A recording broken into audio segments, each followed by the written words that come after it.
Hi students, thank you for watching this first video. So before we get into the context of what kind of Asian are you, let's think back to the books that we've read in previous semesters, like American Born Chinese, Sandra Cisneros' House on Mango Street, Sherman Alexie's Indian Education, and even The Outsiders all touch upon this theme of identity and belonging.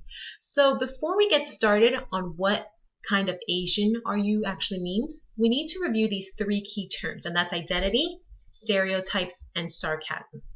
Now, your identity is how you view yourself. So using myself as an example, I see myself as an Asian American female, and I can further identify myself as being a teacher, a sister, an aunt, and the list goes on. So your identity varies from person to person. You might identify yourself as a student.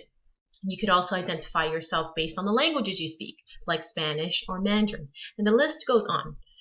Your identity is important because it's the way that you perceive yourself and not how others see you. But it might be affected by how others see you. We're going to touch upon that through stereotypes. So second, stereotypes are fixed ideas that others have about your appearance or your culture or the group that you associate yourself with. Depending on how you interpret these stereotypes, it can either have a positive or a negative impact on how you view yourself. However, stereotypes can be very dangerous and they also come off as ignorant.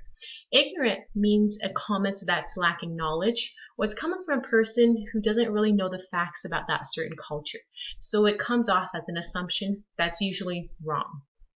So when we believe in stereotypes, it comes off of having these beliefs about groups of people. So stereotypes can be something like Asians are good at math, Italians all eat pasta, or rich people are all snobby, as we've seen in The Outsiders. But are these stereotypes true? And the answer is absolutely not.